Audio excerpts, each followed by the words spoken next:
আসসালামু আলাইকুম সম্মানিত ভিউয়ার্স। আমরা অনেকেই মনে করি যে পানি ব্যাটারিগুলোর মধ্যে কী পানি দিব, এটা নিয়ে আমরা অনেকেই দ্বিধাবোধে থাকি যে কোন পানি দিব বা বাজারে কী পানি কিনতে পাওয়া যায়, নাকি আমরা সরাসরি পানি ফুটিয়ে তারপরে ব্যাটারিতে দিব। এরকম অনেক দ্বিধাবোধ থাকে আমাদের মধ্যে। তো আজকে এই বিষয়টা ক্লিয়ার করার জন্য আমি আসছি। মূলত আমাদের যে এই যে হামকো, এটা অনেক ব্র্যান্ডের হইতে পারে, বলবো হইতে পারে, রোহিমা ফ্রোজের হতে পারে, ঠিক আছে, হামকো হতে পারে, বিভিন্ন ব্র্যান্ডের হইতে পারে পানির ব্যাটারি, বা আদারওয়াইজ আরও অনেক ব্র্যান্ডের হইতে পারে। তো আমরা যারা মূলত এইসব ব্যাটারি ইউজ করি, পানির ব্যাটারিগুলো, ড্রাই সেল যেগুলো পাউডার ব্যাটারি ওইগুলো সমস্যা নেই, কিন্তু পানি ব্যাটারি যেগুলো আমরা ইউজ করি, আমরা মূলত পানি ডিস্টিল ওয়াটার নামে অনেকেই চিনি এবং অনেকেই পানি চিনি। তো অনেকেই দেখা গেছে কি পানি ফুটিয়ে তারপরে ব্যাটারির মধ্যে দেয়, ওরা মনে করে যে আপনার সমস্যা হবে না, ফুটাইলে তো আয়রনটা পড়ে যায়। মূলত পানিটা ইউজ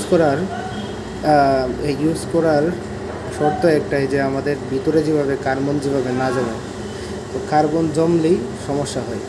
তো আমরা এই যে এই পানির ব্যাটারিটা আমরা এই পানিটা যদি আমরা ইউজ করি, আমাদের ব্যাটারির ভিতরে কার্বন জমবে না, এবং কি বোল্ট যেটা আছে এটা চার্জ হবে ব্যাটারি থেকে সুন্দর, ব্যাটারি থেকে চার্জার থেকে ব্যাটারি সুন্দরভাবে চার্জ হবে, এবং পানিটাও সুন্দরভাবে পরিষ্কার থাকবে, ভিতরে আয়রন জমবে না, পানির ব্যাটারিটা লাস্টিং করবে বহুদিন, ব্যাটারিটা ফুলে যাবে না।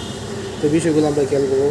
বলবো অনেক ডিস্টিল ওয়াটার লেখা থাকতে পারে, এই জায়গাটার মধ্যে বলবো থাকতে পারে 5 লিটার হতে পারে, 1 লিটার হতে পারে, হাফ লিটার হতে পারে। আমরা বাজার থেকে এই পানিগুলাই কিনে ইউজ করব। আর এটা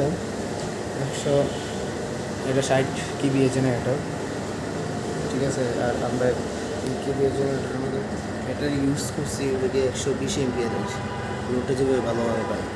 তো এইগুলো বিষয়ে মাথায় রাখতে হবে।